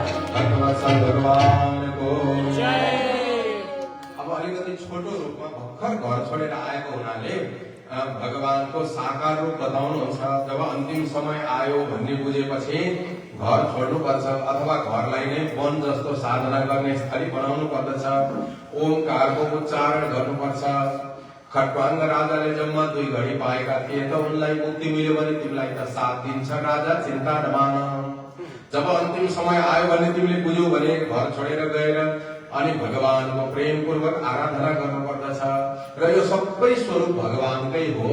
जति पनि तिम्रो आँखाले देखिरहेको छ त्यो सबै भगवानको स्वरूप हो। पातालमेतस्य हि पादमूलम् पठन्ति पार्श्वे प्रपदेर सातलम्, महातलं विश्वसृजोऽथ गुल्फौ, तलातलं वै पुरुषस्य जन्मे। अतल वितल सुतल तलातल महातल रसातल पातल भू भुव स्व जन तप सत्य। यो सबै यो 3 लोक 14 भुवन भगवानकै स्वरूप हो। यो पनि रामको त्यो पनि रामको, सारा संसार रामको, म पनि रामको भनेपछि के बाँकी रह्यो त प्रभु? भजन त बुझ्ने हो भने एउटै भजन चाहिँ गजब, हेर्नुहोस् त, पढ्नै नपर्ने एउटै भजनले जीवनभरि पुग्ने अर्थ राख्दैन। यो पनि रामको, त्यो पनि रामको, सारा संसार रामको भएपछि म पनि रामको। अब हामीले चाहिँ के गर्ने? यो पनि मेरो हो, त्यो पनि मेरो हो, सबै सबै मेरो हो, म पनि मेरो भनेर बिग्रिया चाहिँ हेर्नुहोस्, त्यस भन्नुपर्ने यो पनि रामको, त्यो पनि रामको, सारा संसार रामको, म पनि राम। अब अलिकति सूक्ष्म रूपले भगवानलाई भजन गर्ने तरिका सिकाउनुहुन्छ। जब अन्तिम समय आयो भन्ने बुझिसकेपछि र भगवानको दिव्य स्वरूपको धारणाद्वारा भगवानलाई हृदयमा ध्यान गर्नुपर्दछ। र चाहिँ वैकुण्ठको त्यो दिव्यता सम्झँदै सम्झँदै भगवानका पार्षदहरूले प्रेमपूर्वक भगवानको सेवा गरिरहेका छन्। जति पनि नारीहरू छन् ती सबै लक्ष्मी स्वरूप हुनुहुन्छ, जति पनि पुरुषहरू छन् ती सबै भगवान विष्णुका स्वरूप हुनुहुन्छ। यस्तो यस्तो चिन्तन गर्दै चाहिँ रहनु पर्दछ। र योगीको स्थितिमा पुगिएको छ भने यो कुर्कुच्चाले गुदद्वारलाई बन्द गरिदिने, त्यसबाट बिस्तारै प्राणलाई माथि माथि माथि माथि लिएर आउने, मूलाधारबाट स्वादिष्ठानमा ल्याउने, स्वादिष्ठानबाट मणिपुरमा ल्याउने, मणिपुरबाट अनाहतमा ल्याउने, अनाहतबाट विशुद्धमा ल्याउने, विशुद्धबाट आज्ञामा ल्याउने, अनि आज्ञामा केही समय राखेर कुन लोकमा जाने इच्छा छ, कुनै लोकमा जाने इच्छा छ भने त्यो लोकको कल्पना गर्ने, इच्छा छैन भने त्यो रोकिराख्दाखेरि त्यो प्राणमा यति शक्ति निस्किन्छ कि त्यो तालु वाट भएर यहाँबाट प्राण निस्केर जान्छ। यसलाई सत्य मुक्ति भनिन्छ। अब कुन कुन लोकमा जानु छ त्यही लोकको कल्पना गरेर प्राण गयो भने त्यही लोक पुगिन्छ। यसलाई क्रममुक्ति भनिन्छ। दोस्रो अध्यायमा सत्य मुक्ति र क्रममुक्तिको विषयमा बताउनु भएको छ। र त्यसै गरी सुतजीले उहाँले सोध्नु भएको थियो के गर्नुहुन्छ, कसको भजन गर्ने, केका लागि के कसको भजन गर्ने भन्ने सोधेको पनि उत्तर दिनुहुन्छ। जसलाई जे इच्छा लाग्छ त्यसका लागि त्यही देवी देवताको भजन गर्नुपर्दछ। अत्यन्त ब्रह्मवर्चस्वी बन्नु छ भने चाहिँ बृहस्पतिजीको चिन्तन गर्नु पर्यो। र त्यसै गरी सम्पत्तिको इच्छा छ भने भगवती लक्ष्मीको पूजा गर्नु पर्यो। जय जय लक्ष्मी आऊ आऊ, अर्काको पसलमा जाँदैन भने के भन्ने हो त्यो भन्दाखेरि व्यापारीले के भन्छ? देवी मायान्तु श्री काम। लक्ष्मीको इच्छा छ, सम्पत्तिको इच्छा छ भने माया भनेको भगवती लक्ष्मीजीको आराधना गर्नु। अन्नको इच्छा छ भने अतिथिको आराधना गर्नु। त्यसै गरी राज्य काम छ, राज्यको इच्छा छ भने विश्वदेव आदिको आराधना गर्नु। अनि त्यसपछि विद्याको कामना छ भने शिवजीको आराधना गर्नुपर्दछ। विद्या कामस्तु गिरिशम, गिरिशम भगवान शिवजीको आराधना गर्नु। माताजीहरूले सुन्नै पर्ने कुरा त्यसको गर्नु भएको छैन। पश्चिमतिर चाहिँ गौरा देवीको पूजा गर्ने चलन छैन, दाङतिर हो कि कता कता, अझै पश्चिम हो। गौरा देवी भनेको डोटीतिर हो। गौरा देवी भनेको को? माता पार्वती, गौरी, गोरी, गोरी माताजी। गौरा देवीको पूजा गर्नुपर्छ। के का लागि भने घर झगडा नहोस्, दाम्पत्य जीवन दिव्य होस् भन्नका लागि चाहिँ उमाम सतीम माता पार्वतीको पूजा गर्नुपर्छ। के का लागि? दाम्पत्यार्थम, दाम्पत्य जीवन राम्रो होस् भन्ने इच्छा छ भने, कुनै कामना राखेर होस् अथवा कामना नराखेर भए पनि भगवानको भजन गर्नुपर्दछ। यज्ञ नारायण भगवानको पूजा गर्नुपर्दछ। कामना छ भने पनि भगवानले फल दिनुहुन्छ, यदि कामना छैन भने पनि भगवानले मुक्ति दिनुहुन्छ, वैकुण्ठ दिव्य धाम प्रदान गर्नुहुन्छ। भगवान नारायणको आराधना गर्नुपर्दछ। सुतजीले भन्नुहुन्छ, हे गुरुदेव, परीक्षित महाराजजी र सुखदेव महाराजजीको बीचमा कस्तो संवाद भयो होला त्यो सुनाइबस्योस् न। किनभने भगवानको चर्चा नगरी दिन बित्छ भने त्यो दिन राम्रो दिन होइन। भगवान सूर्यले दिन र रात गरेर त्यसको आयु खाइदिनुहुन्छ। बाँचेको छु भनेर घमण्ड गर्छु भने के लतामा भएर बाँचेका छैन? अनि सास फेरेर म ठुलो भएको छु, म मान्छे हो, म सास फेर्छु भन्छ भने के आराममा त्यो खलातीले सास फेर्दैन? खलाती भन्ने थाहा छ नि, त्यो छालाको भाँडोलाई खलाती भनिन्छ। थिच्दाखेरि हावा निस्किन्छ, अनि उगर्दाखेरि हावा तान्छ। आखिरी सास फेर्दैमा ठुलो मान्छ कसैले भनेदेखि खलातीले नै सास फेरिरहेको छ। भगवानको सेवा नगरी दिन बितेको दिनलाई राम्रो दिन मानिँदैन। त्यो त कुकुर, सुँगुर, ऊँट, गधा भन्दा पनि तल्लो जीवन हो। सोमित बराहोष्ट करैः संस्तुतः पुरुषः पशुः नयत कर्ण पथोपेतो जातु नाम गदाग्रज। गद का अग्रज जो भगवान को नाम भजन नगरिकन दिन बिताउँदछ भने ऊँट सुँगुर कुकुर गधा भन्दा निकै तल वाणीले कृष्णको नाम नलिने व्यक्तिको स्तर। त्यो पशुभन्दा पनि तल पुग्यो। अब जिब्रो छ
जो चाहिँ भगवानले अधरामृतमा राख्नु भएको छ। कति सौभाग्यशाली। त्यही भएर अरू वृक्षहरू पनि खुसी भएर गदगद भएर चाहिँ आँसु बगाएका कि त्यो सालदुपहरू के निस्किन्छ नि। हो हाम्रो वंशमा एउटालाई भने पनि भगवानले स्वीकार गरिबक्स्यो। अर्को कुरा बाँसको जस्तो स्वभाव जसको छ त्यसलाई भगवानले स्वीकार गर्नुहुन्छ। बाँस चाहिँ आफ्ना लागि के गर्दैन, बाँस सबै अर्काको लागि हो। बाँस जस्तो परोपकारी वृक्षहरू छैन। मनुष्यलाई त जन्मेदेखि मरेसम्म नै बाँस चाहिन्छ। घर बनाउन पनि बाँस, गाई वस्तुलाई खुवाउन पनि घाँसको रूपमा पनि बाँस भइहाल्यो। अब यसो झिक्रा इत्यादि राख्न पनि बाँस, मण्डप इत्यादि के बनाउनु पर्यो भने बाँस, अन्तिममा टुङ पारेर जाँदा पनि बाँस। जन्मेदेखि मरेसम्म बाँस। अर्को कुरा तिमीलाई भगवानले स्वीकार गर्नुमा कारण के हो भनेर कसैले सोद्धाखेरि हेर म भित्र एउटा बाहिर एउटा छैन, म त भित्र पनि खाली छु, भित्र पनि खाली, कसैप्रति कुनै द्वेष भाव राख्दिन। तिमी पनि त्यस्तै भयो भनेदेखि भगवानले स्वीकार गर्नुहुन्छ। त्यसै गरी यो बाँसुरीको धुन सुनेर ती मृगीहरू आफ्ना श्रीमानहरू अलि परपर गएका छन्। पुरुषहरू अलि त्यति भक्ति भावमा भगवानको चिन्तनमा चाँडै आइपुग्दैन, जति चाँडै माताजीहरू आइपुग्नुहुन्छ। माताजीहरू एकदम झट्टै आइपुग्नुहुन्छ। के अरे बिहेभन्दा पहिल्यै व्रत सुरु भइसकेका हुन्छ, अनि गर्दै गर्दै त्यो तान्दै तान्दै तान्दै तान्दै लिएर आउँछ। तर यी बाबाहरू के भन्छन्, तिमी गर भन्छन्। कुन्देली यमराजले तिमीले गर्यो गरेन, मैले गरेन, ल खाऊ, लौरो पनि तिमी खाऊ भनेर लौरो खाने मात्रै पर्ला। माताजीहरूले पुण्य गरिहाल्नुभयो, उहाँहरूलाई परेन, जसले पुण्य गरेन त्यसले लौरो खाए।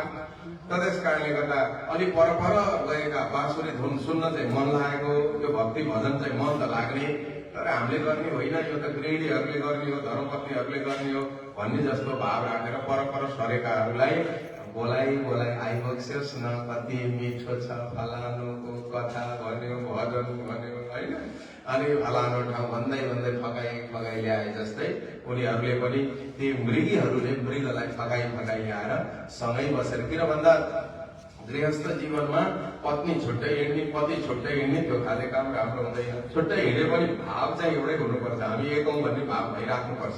धर्म कर्म गर्दा सकेसम्म पति पत्नी साथै भएर गर्नु पर्दछ, यो नै नियम छ।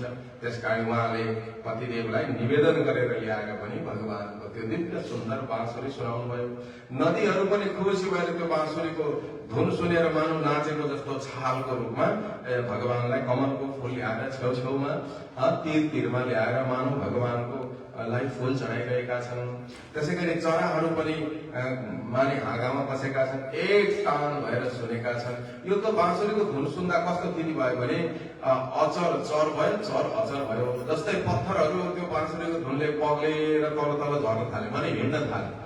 अब चाहिँ यो गाई बस्तुहरू जो चर छन्, हिँड्ने छन्, उनीहरू त्यो सुनेर टक्क अडिएको हुनाले स्थिर भयो, स्थिर अस्थिर भयो, अस्थिर स्थिर भयो, जम्मै उल्टो फाल्टो भयो। बाँसुरीको धुन सुनेर हे कृष्ण मुरलीको धुन सुनेर हरि चरणमा लाग्यो मेरो ध्यान, मुरलीको धुन सुनेर। यस्तो स्थिति भयो र गोपिनीहरूको भक्ति झन् माथिल्लो स्तरमा बढ्दै गयो। अब केही गोपी समूहले भगवानलाई पतिको रूपमा पाउनको लागि उहाँहरूले मङ्सिर महिनामा चाहिँ भगवती कात्यायनी देवीको आराधना गर्नुभयो, माध्यम बनाउनु भयो भगवती कात्यायनी मातालाई।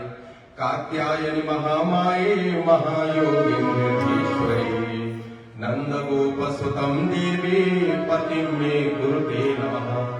हे महामाया, हे भगवती, हे जगत जननी कात्यायनी भगवती, लौ न हामीलाई गोविन्दलाई हामीले पति रूपमा पाउनु पर्यो भने यसरी प्रार्थना गर्नुभयो।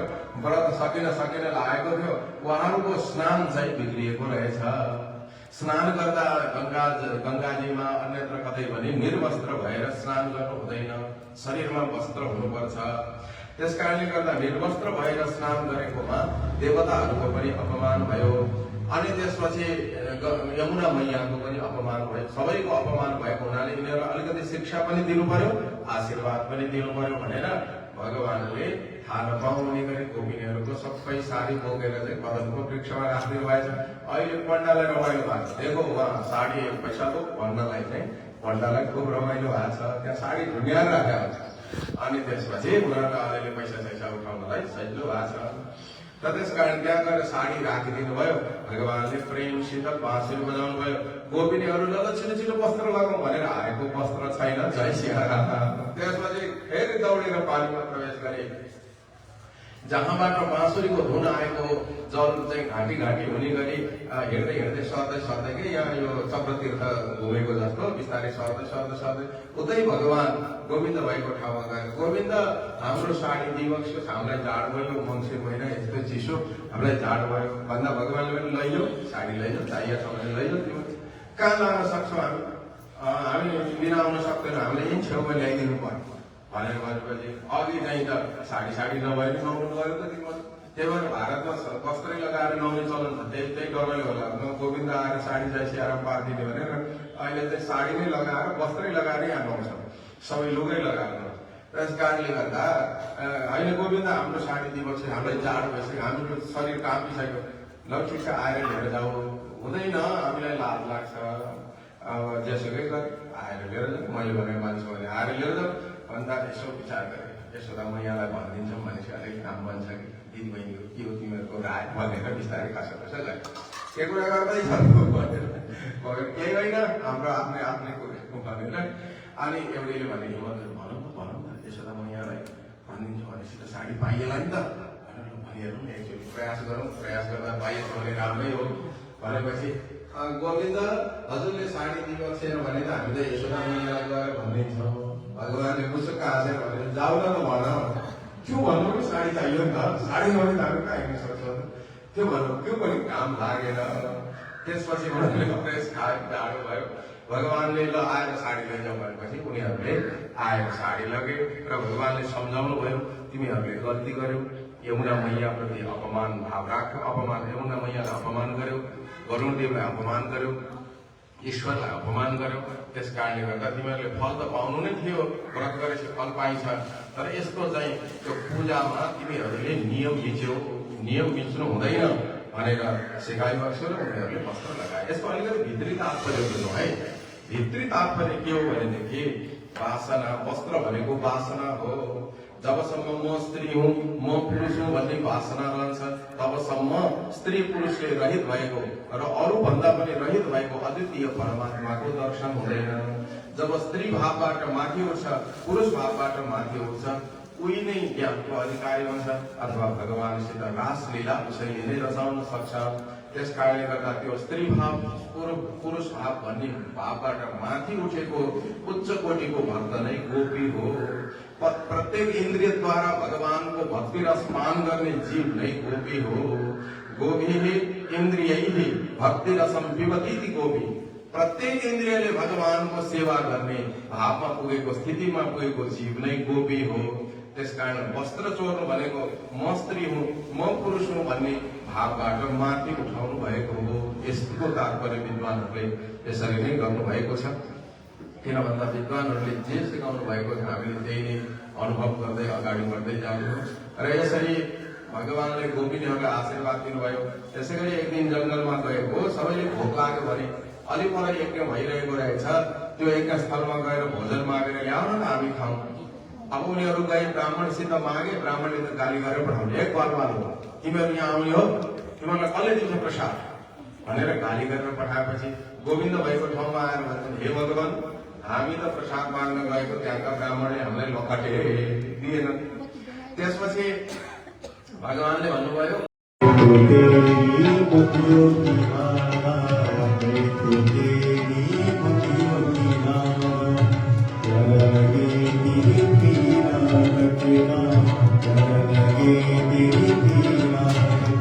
अरे बन गई बन गई बन गई वो बन गई बन गई बन गई मैं तो माँ की बिहारी की बन गई वो बन गई बन गई बन गई मैं तो माँ की बिहारी की बन गई मैं तो माँ की बिहारी की बन गई जीवा की बिहारी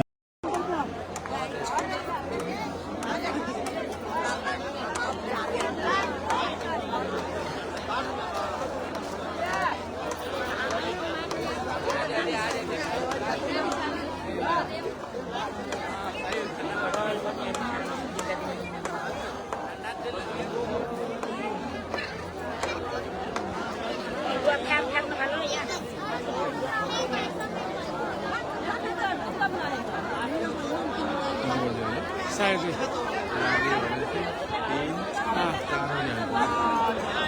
होइन यत्रो हेर्नु पर्यो हिजो त मैले आमा त खासै होइन हजुर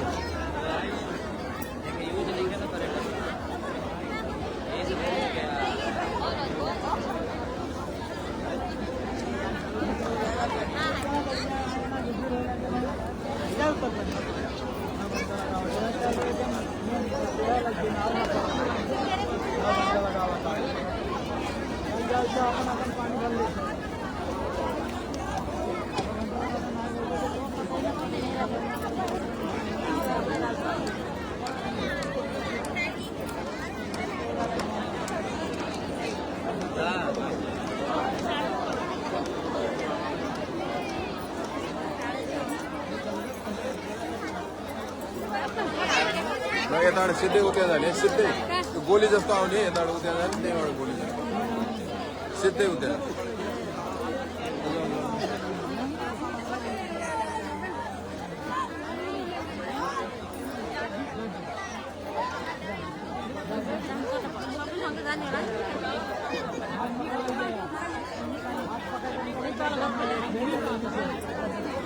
हेरमै बाटो यतैबाट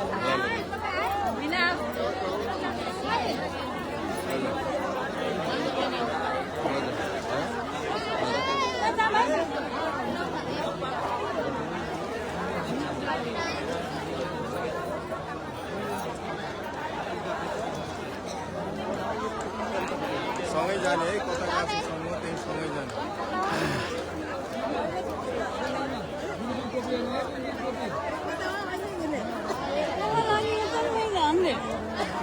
ल अब यो सिधै गएर नहुने अनि आउने त्यहाँबाट सिधै जानु त उहाँ सिधै जानु ल नराउनु है दिदी यति आउनु महँगो नजानु के यता सिधै जानु त्यहाँबाट सिधै जानु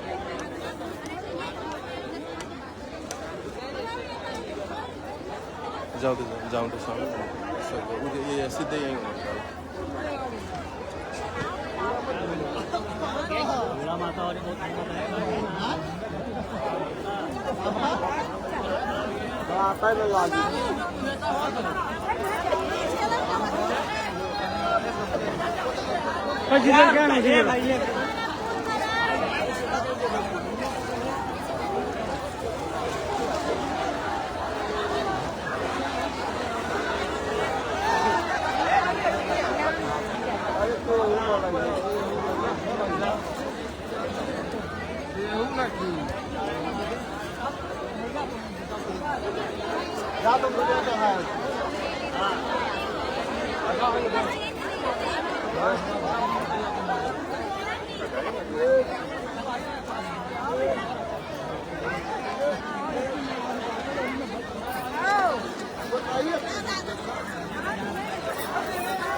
Nah, kita belum ada.